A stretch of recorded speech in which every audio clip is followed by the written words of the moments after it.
Our News is brought to you by Alive. Believe in best. Coming up tonight, PLP leaders promise to reduce VAT if elected to government. Meanwhile, a delivery of 20,000 vaccines delayed. And an Eleuthera schoolboy encourages people to visit his homeland.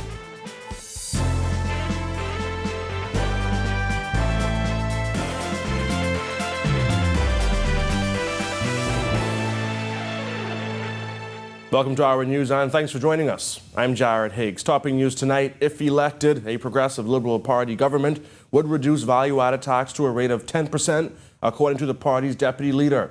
It was just one of the promises laid out during a press conference to reveal the party's economic plan. PLP leader Philip Davis and deputy leader Chester Cooper outlined a number of measures that would be put in place to help kickstart the country's economy. Kyle Joaquin was there and has more. We will instead reduce VAT to a rate of 10% across the board. A bold promise by the PLP's deputy leader to reduce the current rate of VAT from 12 to 10%. When asked for clarification on how the government would make up for the revenue shortfall if the rate of VAT is reduced, PLP leader Philip Brave Davis gave this explanation. We believe that by reducing VAT, when you reduce tax, it puts more money in the system to be spent, and the country being a consumptive economy, the more spending you do, the more growth you have. Cooper explaining that a PLP government would ensure high-end properties pay the real property tax they're legally required to, and that commercial and foreign-owned properties are on the register, properly valued for tax purposes. Then there's this promise of transparency. Our first step, therefore, will be to conduct a full, rapid assessment of the public finances to know the true state of things. We aim to have this completed within the first 15 days. Cooper touching on the cost of living in the country, promising increased rental assistance and a move to increase minimum wage to $250 per week in the private sector. We are also going to target a reduction in the cost of energy by 30% during our first term in office by mobilizing a comprehensive plan which will include targeting 30% renewables on the grid by 2030. Davis says the PLP's plan places focus on diversifying the country's economy, including an immediate investment of $50 million to fund entrepreneurial developments. We'll be talking about a new domestic investment board and about a tax relief for small business and medium enterprises, and about establishing a sovereign wealth fund that guarantees generations of Bahamians will benefit from our country's natural resources. Also in the party's plan is a step approach to address the COVID-19 pandemic. We will therefore offer free testing to all Bahamians, eliminate restrictions not based on science, strengthen isolation protocols in clinics and hospitals, increase the speed of contact tracing to stop new outbreaks. There was also a promise of food security, a blue economy that includes industries like marine biotechnology and aquaculture, and a green economy that can encompass a cannabis for export industry. It isn't enough to talk about the orange, blue, and green economies. It's time for comprehensive policies that allow us to realize their potential. More on the PLP's economic plan is on the party's website, plpbahamas.org. For Our News, I'm Kyle Joaquin. 20,000 AstraZeneca vaccines donated by the government of India have been delayed in their arrival due to logistical issues, according to Prime Minister Dr. Hubert Minnis. The vaccines were scheduled to arrive Sunday morning, but now they will arrive on Wednesday. The rollout of the first 20,000 doses is expected to begin days after the arrival of the vaccine. Because we are receiving the vaccine doses in smaller batches, we will deviate from the original plan slightly. Those eligible to receive these first doses will be healthcare workers in the public and private sectors, residents and staff of elder care homes and non-ambulatory residents registered in the public health system. MINIS also revealed that an additional 33,600 vaccines will arrive by the end of March. These vaccines are part of the 100,000 vaccines that government has made a down payment on. The other 64,000 doses will come in May, according to the Prime Minister. MINIS sought once again to increase public confidence in the vaccine, noting that nobody who has taken the AstraZeneca vaccine has been hospitalized. He also shut down misinformation about vaccines and urged people to get their information from reliable sources. He argued that the country's economy depends on a successful immunization effort. The start of our vaccination campaign marks the beginning of the end of the emergency phase of the pandemic. There will be challenges ahead. However, as we vaccinate increasing numbers of our people, we will gradually and responsibly move away from one of the most difficult periods in living memory. Police in Abaco are investigating a traffic accident that left a man dead in Forest Drive, Dundastown. According to police, a white Honda Civic Coupe with 2 male passengers was driving east on Forest Drive when the driver lost control of the vehicle. The vehicle veered right and collided into a tree, causing major damage. The driver of the vehicle was airlifted to New Providence in serious condition. The passenger died from his injuries on the scene. Police are urging motorists to drive within the speed limits and wear their seatbelts. Educators and students say they're settling in well to the new hybrid model of learning. Two principals are reporting more than 80% of their school's population has returned, and they're expecting to see better grades this term. Jillian Gray reports. It's been just over 2 weeks since students returned to the halls of their schools. And while face-to-face instruction looks a little bit different than it did before, educators say they're just happy that students have returned to the classroom. We're still working on that 20%. We are going to get there, but we have 80% of our students.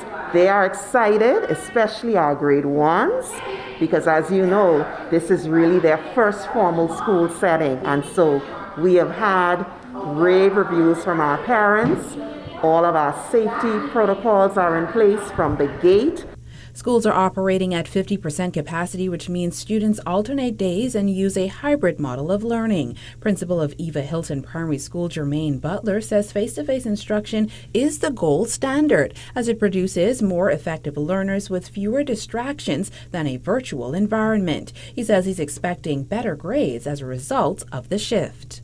The students are now learning better, they're engaging better. We expect that the grades are going to improve.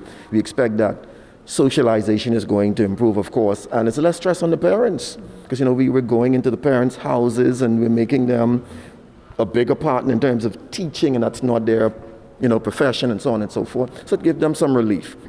And also, again, we have lost some time, some direct instructional time we need to catch up on.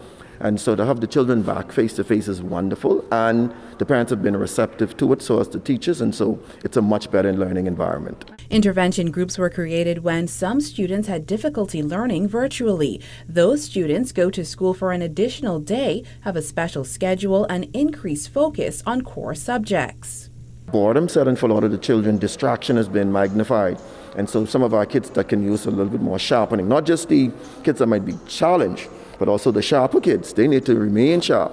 And so in this day, we have some of the kids coming back in who would need some more enrichment, as we call it. So they're going to have a heavy concentration on those literacy and numeracy skills.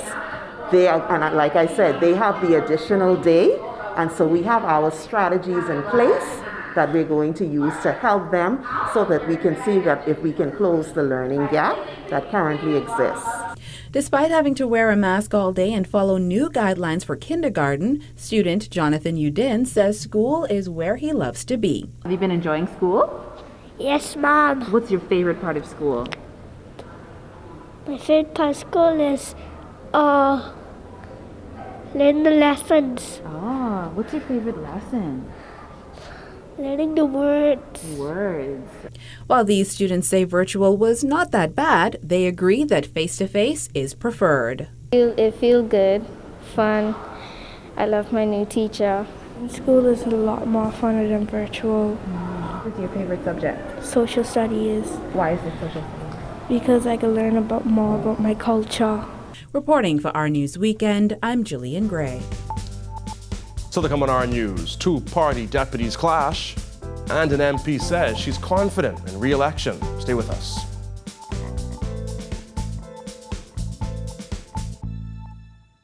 Please be advised that REV has commenced mass disconnection exercises for all accounts with outstanding balances of 90 days or more. Delinquent account holders are advised to pay their bill immediately to avoid service interruption. Simply call us on 605-PAYS or WhatsApp 829-PAYS to make payments or to discuss payment options. Failure to do so will result in service disconnection. To view and pay your bill online anytime, simply visit my.rev.bs.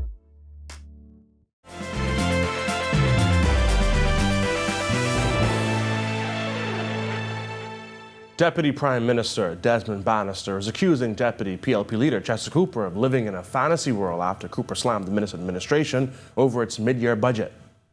Chester Cooper is living in the fantasy world when it comes to politics.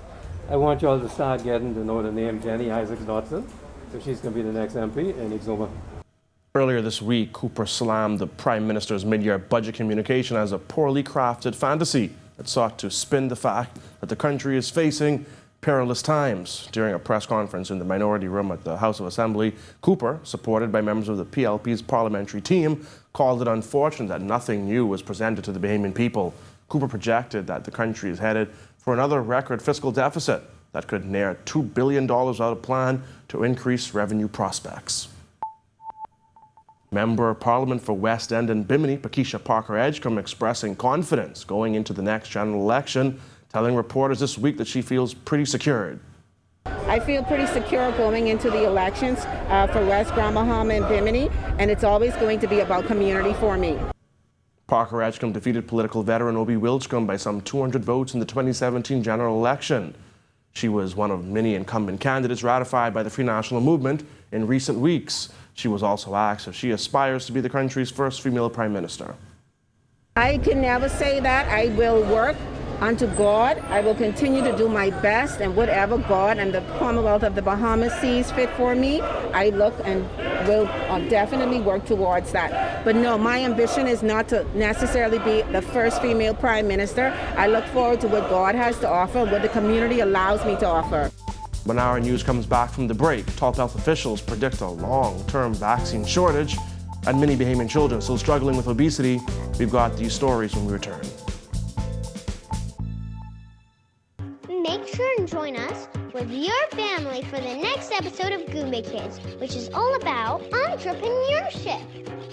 Learn new skills with the Goombay Kids on how to save and make money, with special guests from Tinfurl and DRC Ramming from the Our TV show, The New Economy. We also learn all about the island of Exuma and more. You don't want to miss it. Goombay Kids!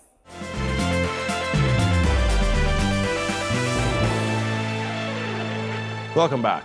Director of the Pan American Health Organization, Dr. Carissa Etienne, revealing that she expects a shortage in the availability of vaccines for the remainder of the year.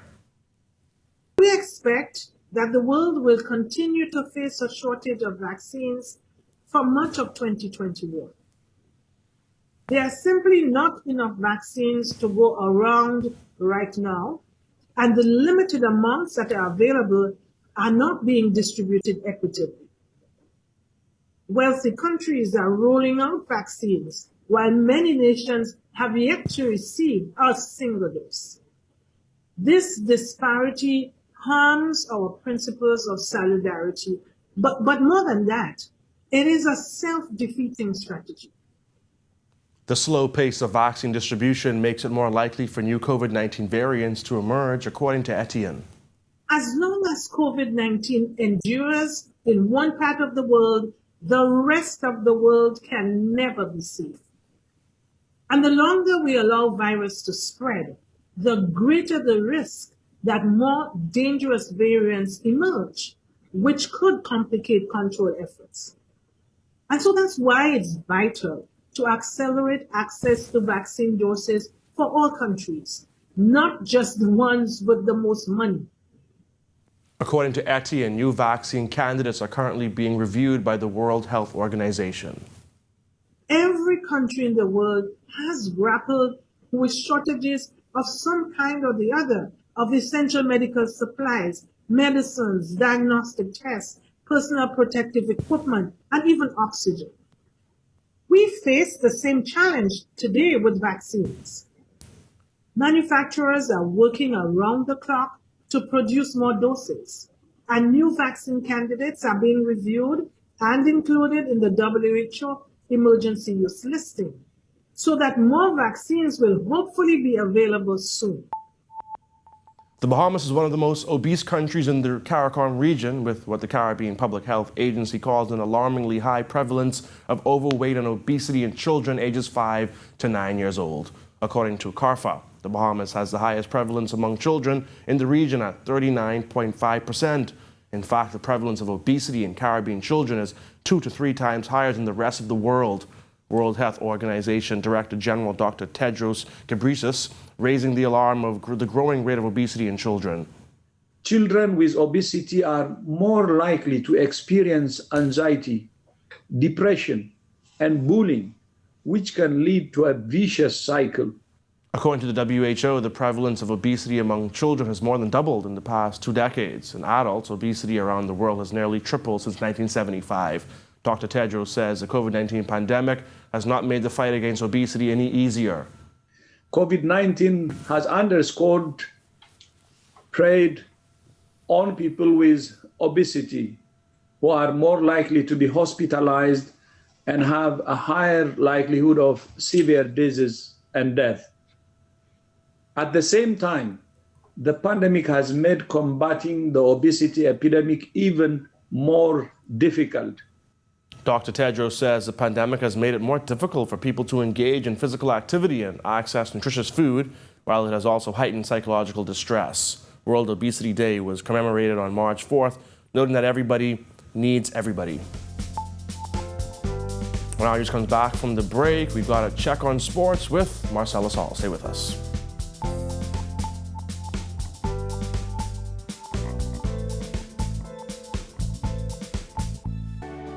You killed me, but I did not. Put your hands in the air and wave like you just 2. How we feeling? Good. I gotta answer. Let's Move with Me Bowflex Barbie is coming back to RTV channel 212 for season 2. We have new days and times, new guests, and new workouts, but we're on the same great mission, to get you moving. Be sure to tune in to Let's Move season 2, premiering March 2nd at 6:30 p.m. And be sure to tune in every Tuesday and Thursday right here on RTV channel 212.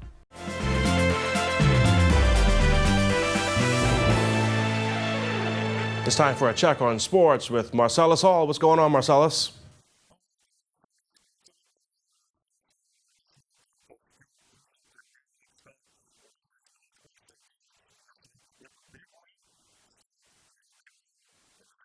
The hot start to the college baseball season continues for Bahamian Dante Stewart. Stewart and the Northwestern State Demons taking on Austin Peay yesterday afternoon. Stewart, he would homer for the second straight game, taking a 1-1 pitch deep into left center field for a 3-run homer in the second inning. That put his team up 4-0, and that would be all the scoring the Demons would need. They go on for a 4-0 win. Stewart would finish 1 for 3 on the day with 2 intentional walks. He's a freshman, talked about the hot streak at the plate. It's amazing, you know. I'm just thankful that I could get up there and produce for my team. And whenever I don't hit a home run or a double and I get on base and they drive me in, you know, that's just what we're about. So I just try to do that whenever I don't hit a home run.